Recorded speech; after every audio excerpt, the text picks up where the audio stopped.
Saúde, amada igreja, com a paz do Senhor. Confesso que tinha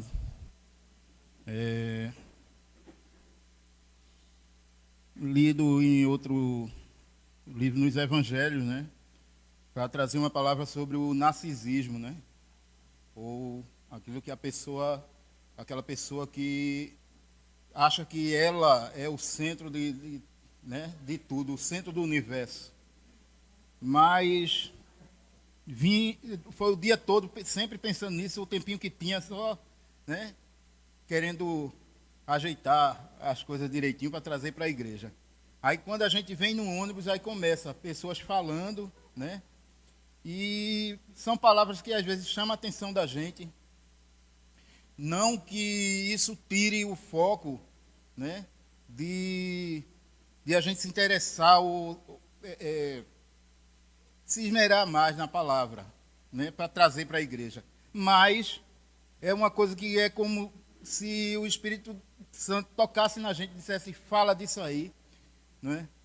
Então, foram pessoas falando no ônibus sobre doenças, abandono, né?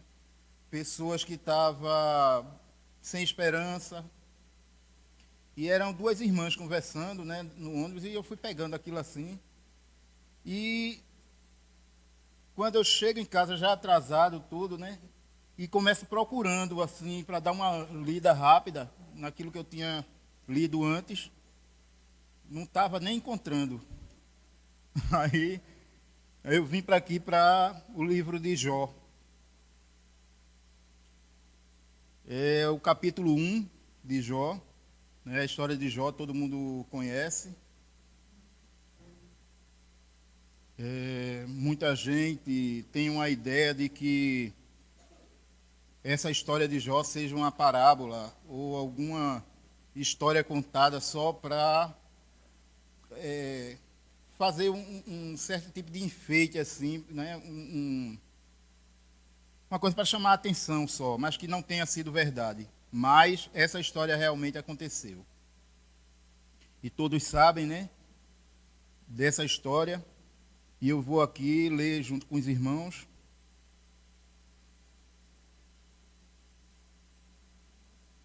Jó, capítulo 1. Havia um homem na terra de Uz, cujo nome era Jó. E este era homem sincero, reto e temente a Deus, e desviava-se do mal. E nasceram-lhe 7 filhos e 3 filhas.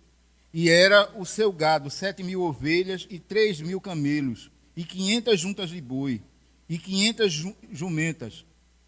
Era também muitíssima a gente ao seu serviço, de maneira que este homem era maior do que todos os do Oriente. E iam seus filhos e faziam banquetes em casa de cada um no seu dia, e enviavam e convidavam as suas 3 irmãs a comerem e beberem com eles.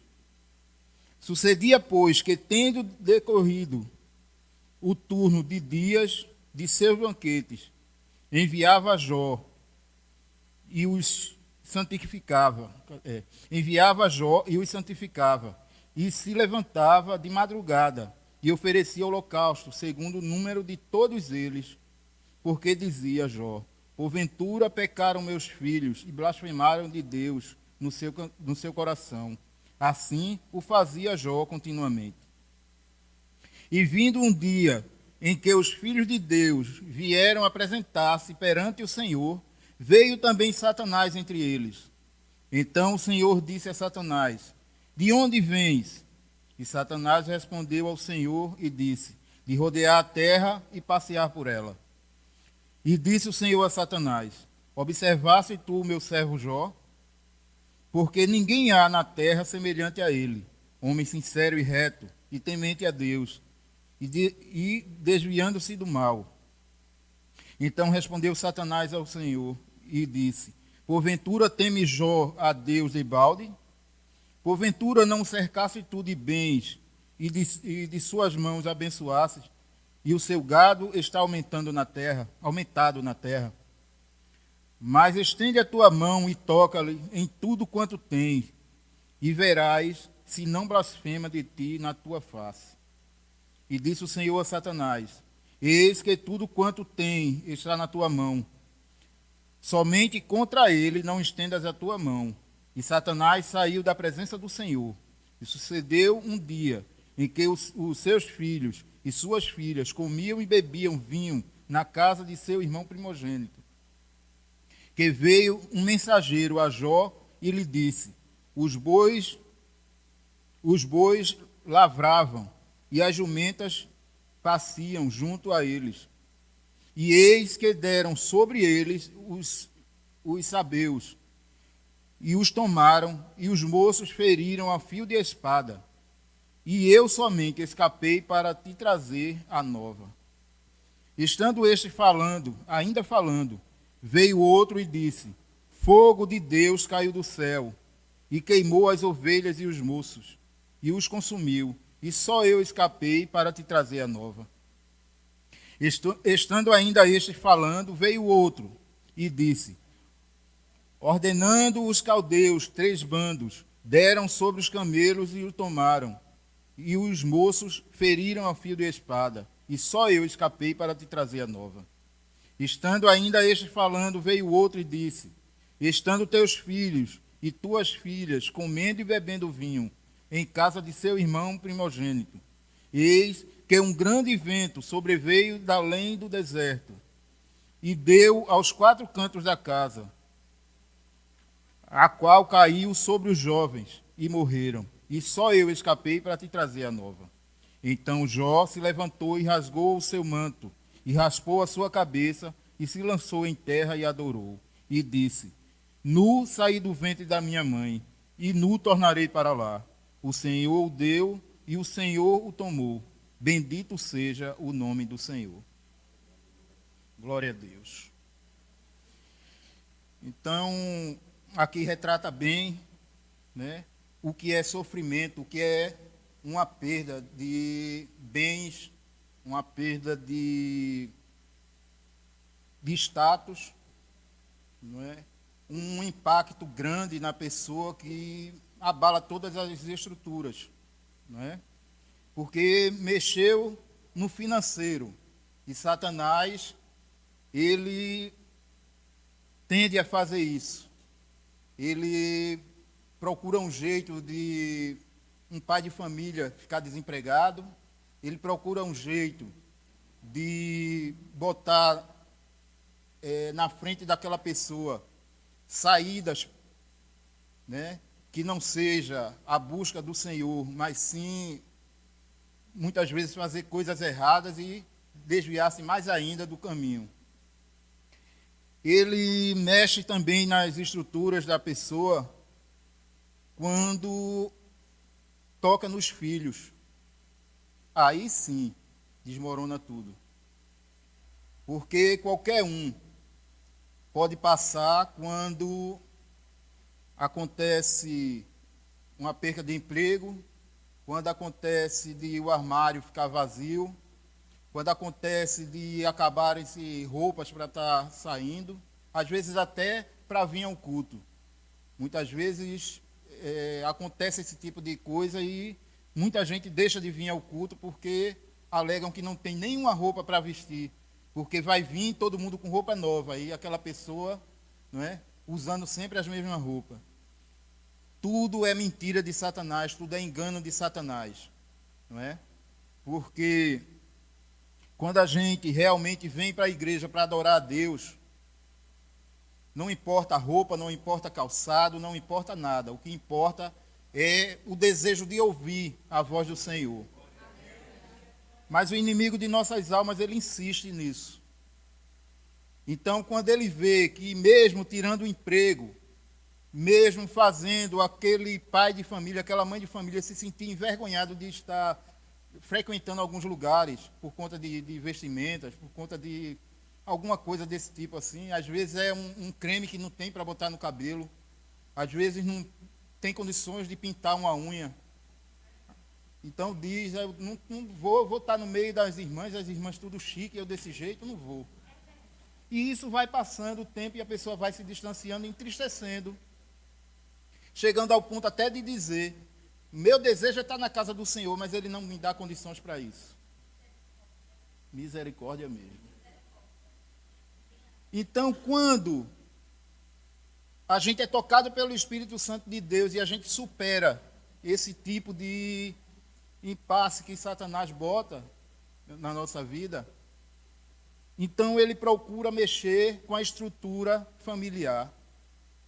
Ele começa trazendo amiguinhos para os filhos do crente, amigos que não são evangélicos e vão sempre chamar para outros lugares, para longe da igreja. Não é? Isso a gente viu muitas vezes acontecer aqui. Muitas e muitas vezes.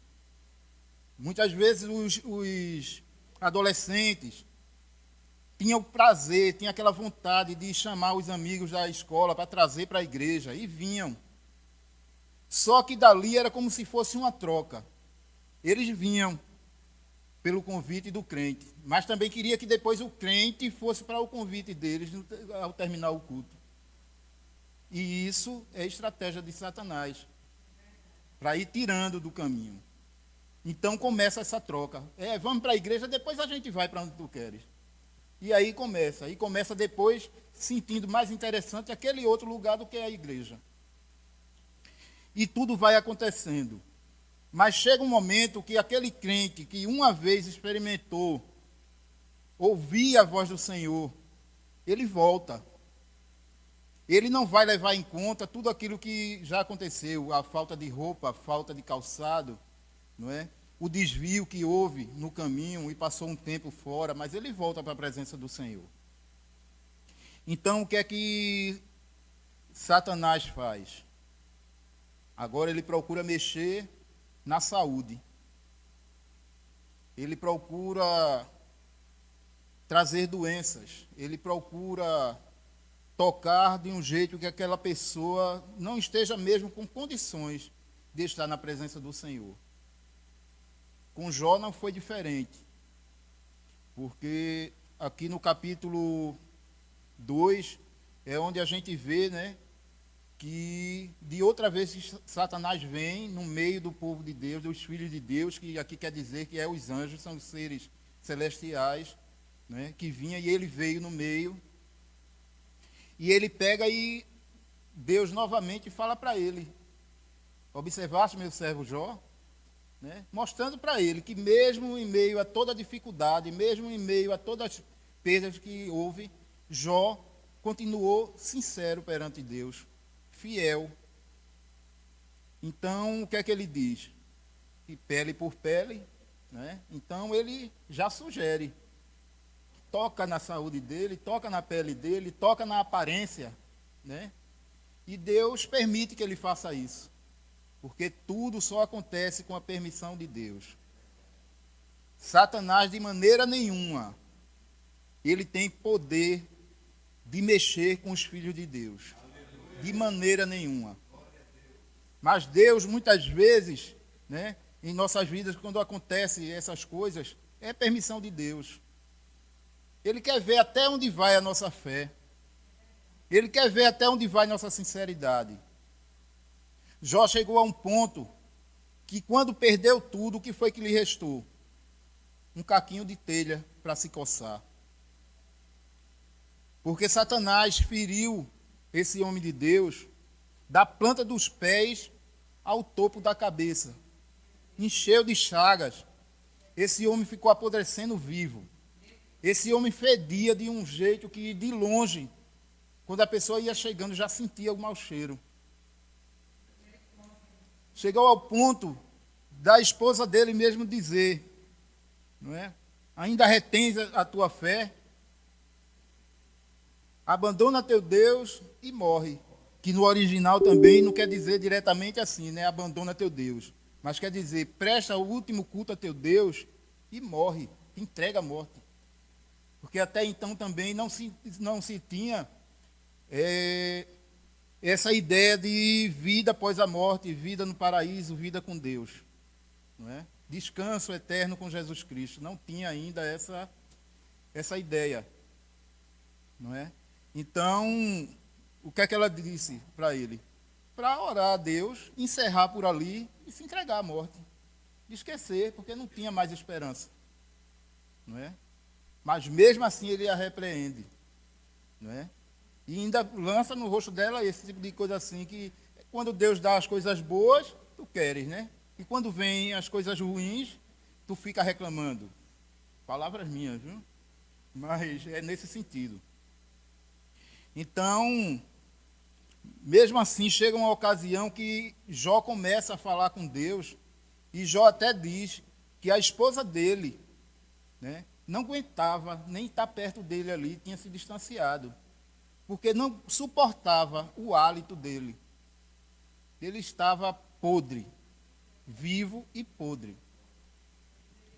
Então, veja mesmo, até onde chega, não é, a astúcia de Satanás.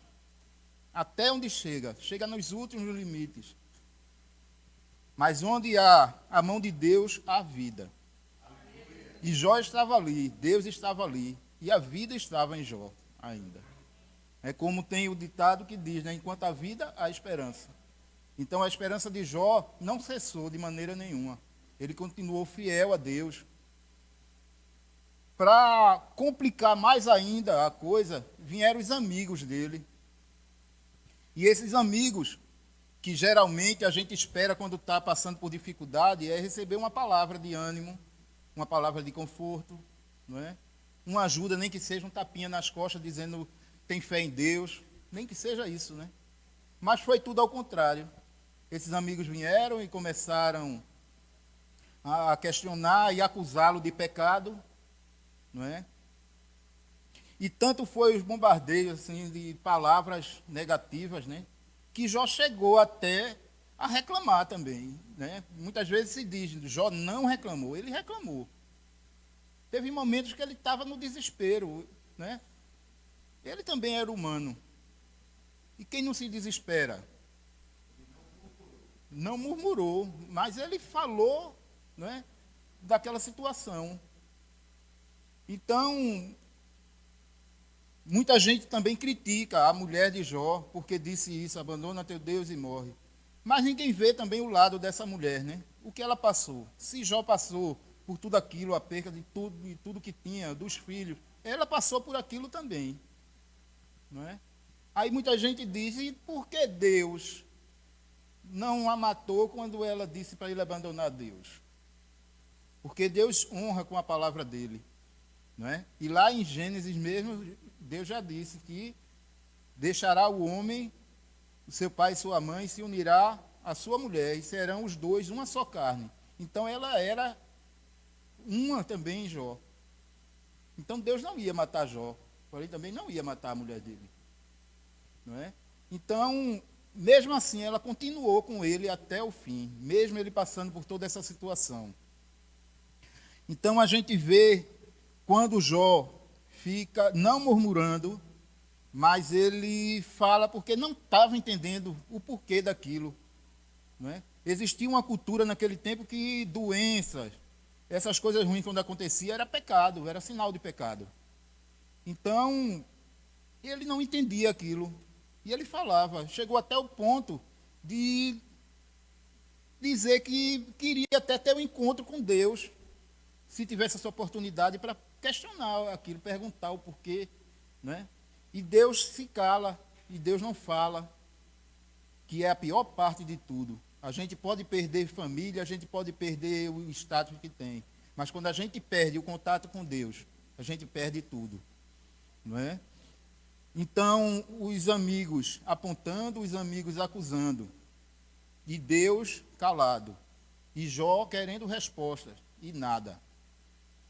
Até que chega uma ocasião que Deus vem falar com Jó. Então Deus vem em um redemoinho, né? Quando Deus vem, que Jó vê aquilo, com certeza lembrou, né?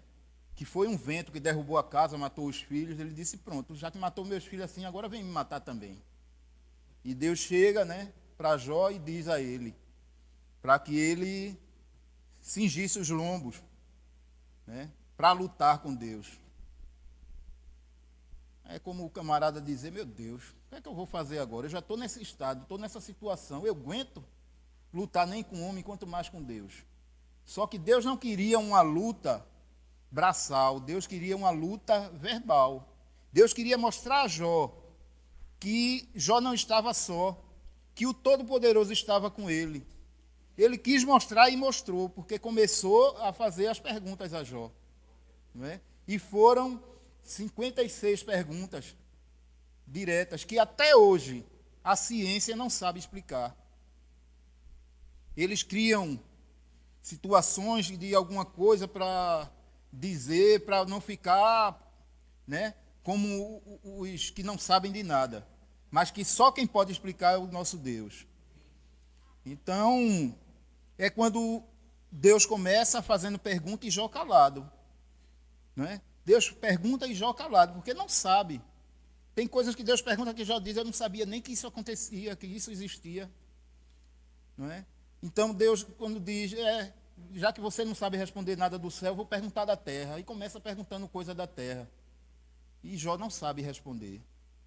E uma das coisas que Deus pergunta e que me chamou muita atenção é quando Deus diz para Jó explicar o porquê que com o sopro da boca dele ele faz com que os rios congelem e os peixes que tem naquele rio não morrem. E Jó não soube responder. E isso eu achei maravilhoso. Porque é verdade. Não é? A gente vê em lugares que tem gelo mesmo, né? Os rios congelados, mas tem peixe ali embaixo. Não é? Uma camada grossa de gelo que a gente não sabe por onde é que ele sobe para respirar. Mas está ali, está vivo, Deus mantendo ele vivo. Porque é assim que Deus faz. Em toda dificuldade que houver, mesmo os peixes que estão ali embaixo do gelo, sem condições de respirar, Deus mantém eles vivos. Mesmo quando a gente passa por situações que a gente acha que não tem saída, Deus nos mantém vivos e de pé. Quando a gente acha que tudo acabou e que a gente vai ser envergonhado, o nosso Deus toma a frente e diz, agora é comigo. Então, por que murmurar? Por que achar que Deus nos esqueceu? Toda dificuldade que a gente passar, então a gente tem que imaginar, isso é prova de Deus, vamos passar juntos, porque eu sei que Deus está comigo.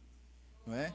Quando Deus levanta uma prova na vida de um crente, é porque Ele está conosco. E a finalidade de Deus é mostrar que Ele não nos desampara. É mostrar que no final tem vitória para o crente. Amém? Que Deus abençoe a igreja.